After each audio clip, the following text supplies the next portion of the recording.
You want to hear? Papa help you? Papa help you? Come on, let Papa help you.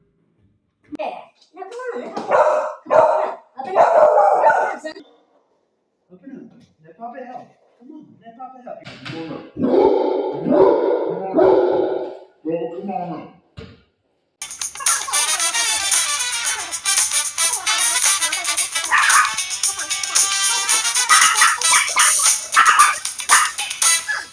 Breaking news, North television, Joseph Portals, reporting from deep somewhere in Sonoma. This may come as a surprise to those of you who don't ever open your eyes.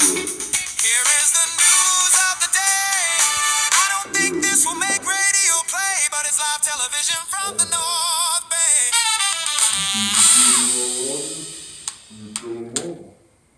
You tell them what? Tell them for what? For what? Oh, you shy now. You shy now. All right.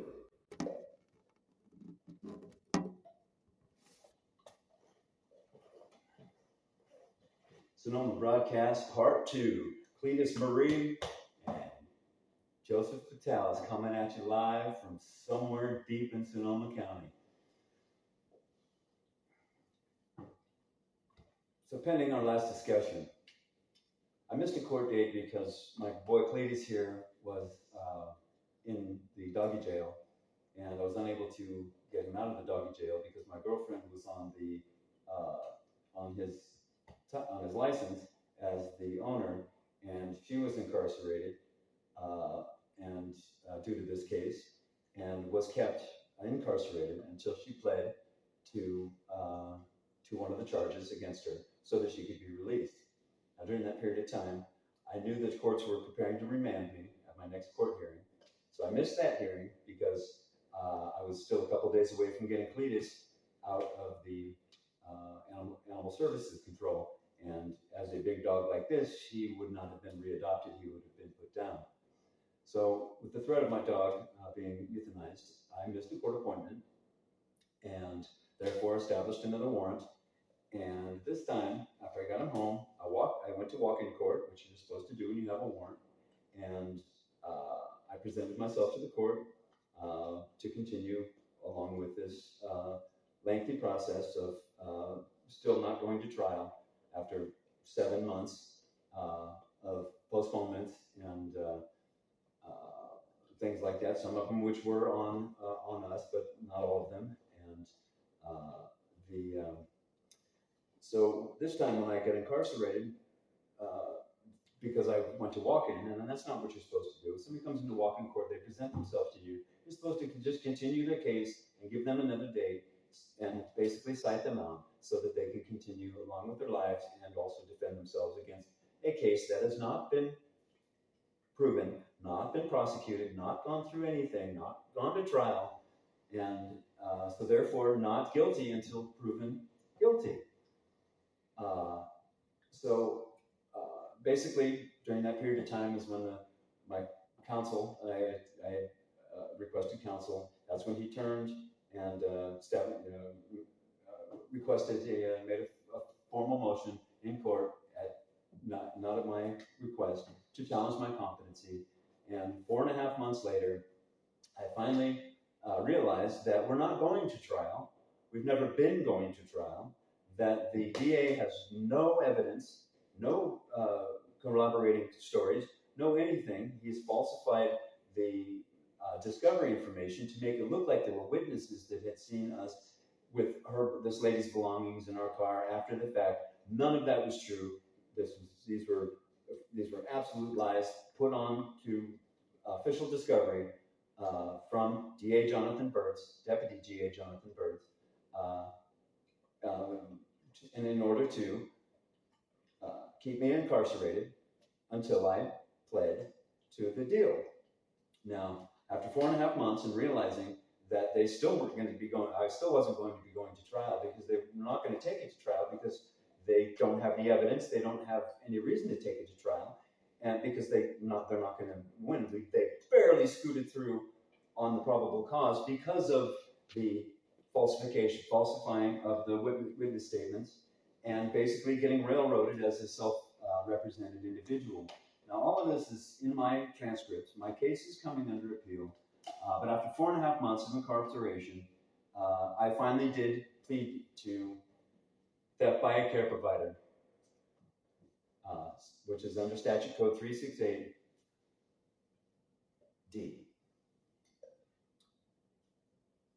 And E and 487A were the 3 charges that were put on me.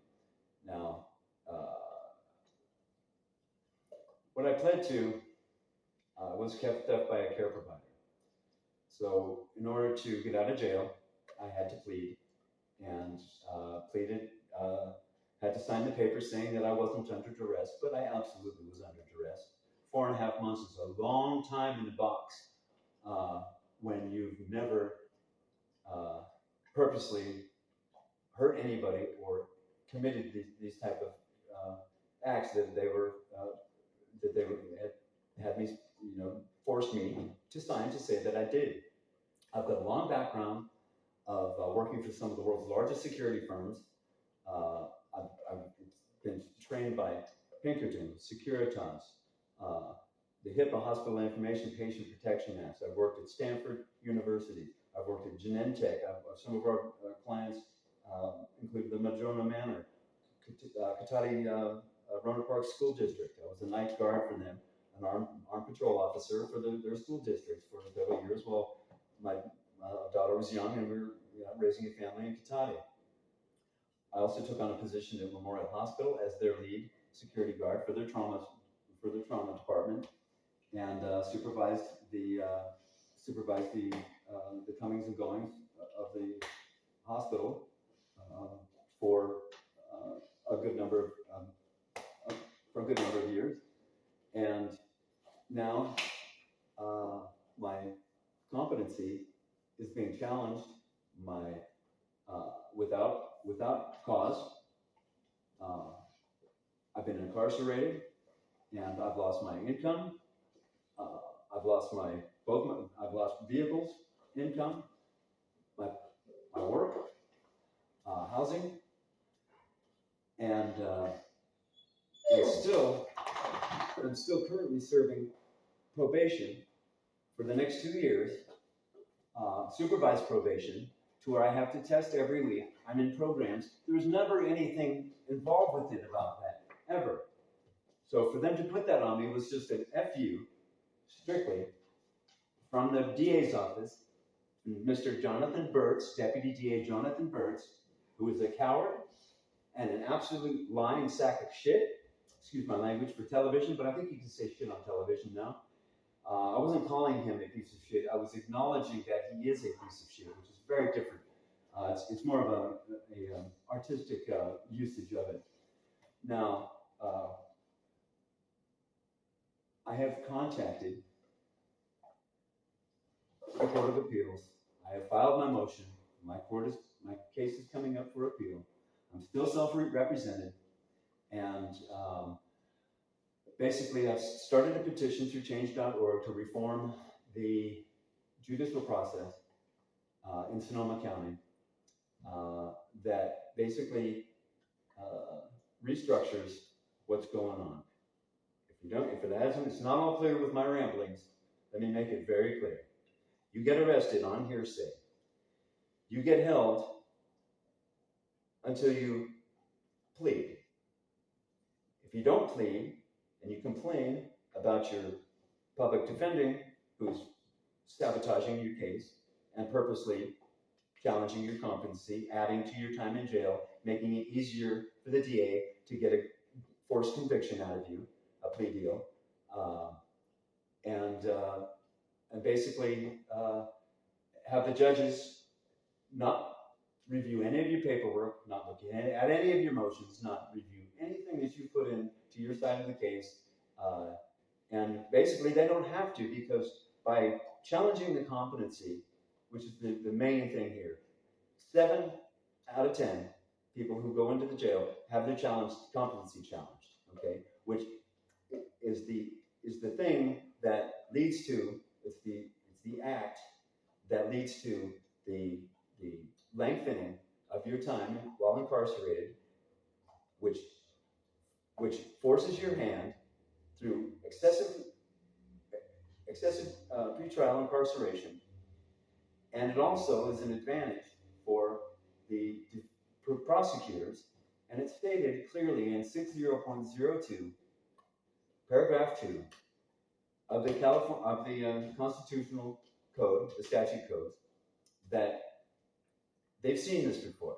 Okay, DAs, they've been using this for a long time. They use this tactic all over, but it gets shut down because it's unethical, it's unlawful, and it is just wrong. And everybody knows it's wrong, except for, well, everybody knows it's wrong. However, many people don't understand what's going on here because it's never affected them. Now, I just wrote to Jared Huffman, our senator. I've contacted Mike McGuire, our congressman, Linda Hopkins, and Rob Bonta, our attorney general. I filed official complaints with the attorney general's office. And recently, in a letter that I wrote to Senator Huffman, I mentioned that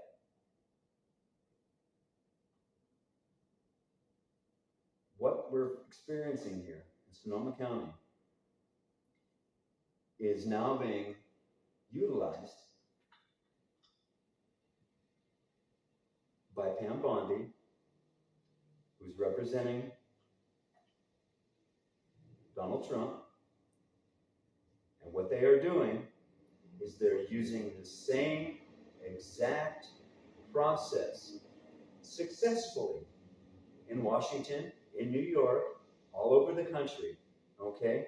Now the congressmen and the senators and the judiciary people and all of the federal workers and everybody there and all the judges, and now they're experiencing what we've been experiencing here for decades in Sonoma County. Decades. Okay? The same process. Point the fingers. Force their hand. Challenge their competency.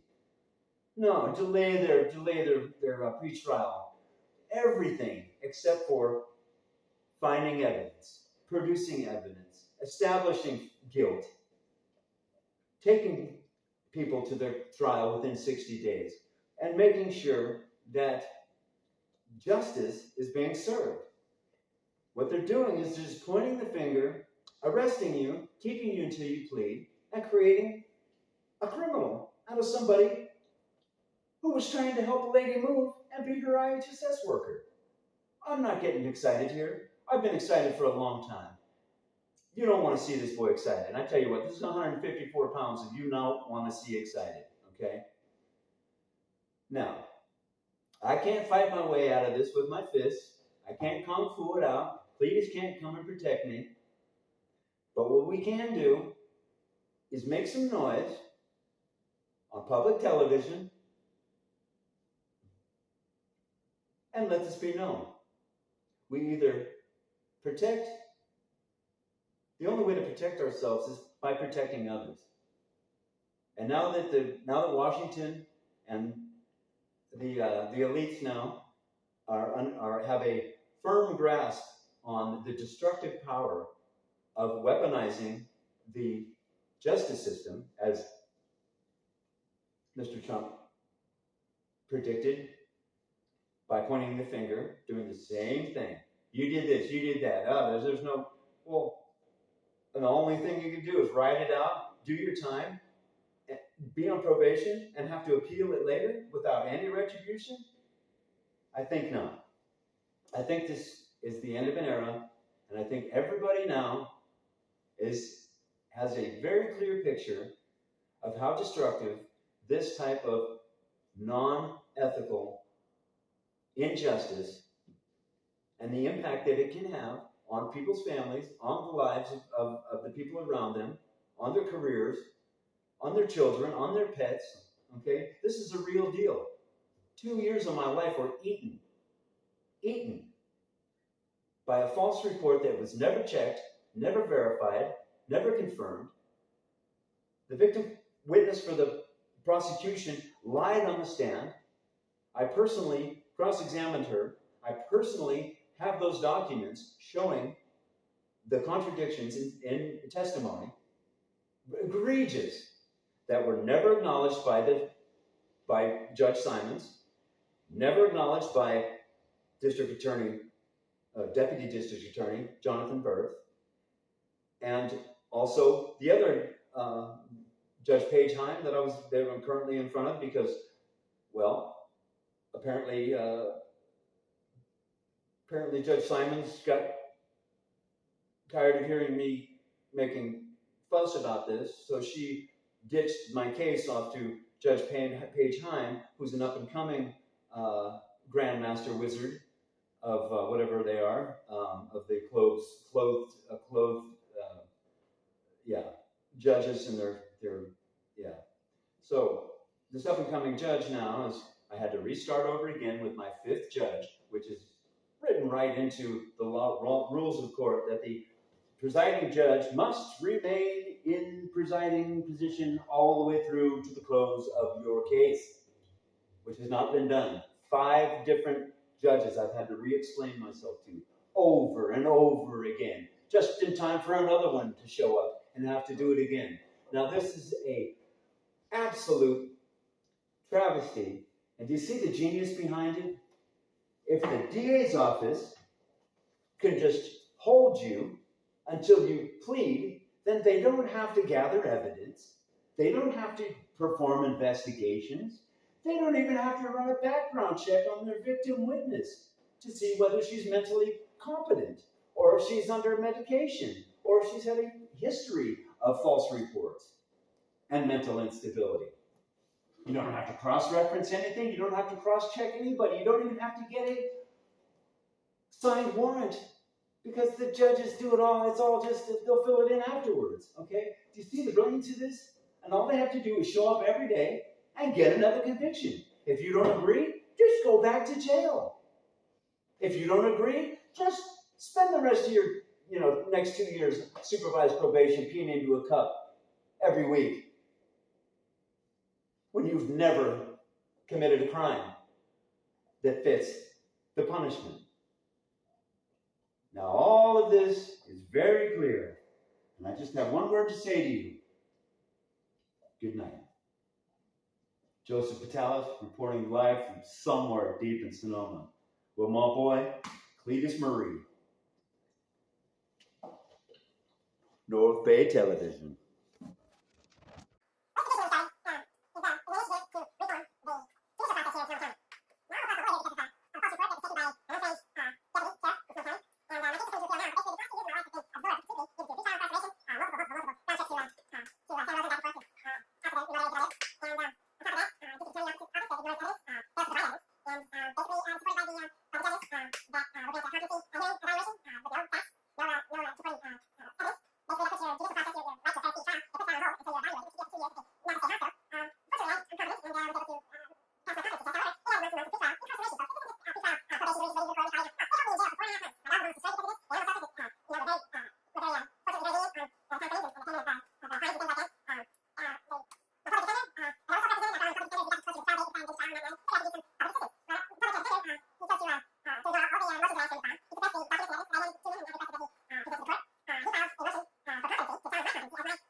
to the house.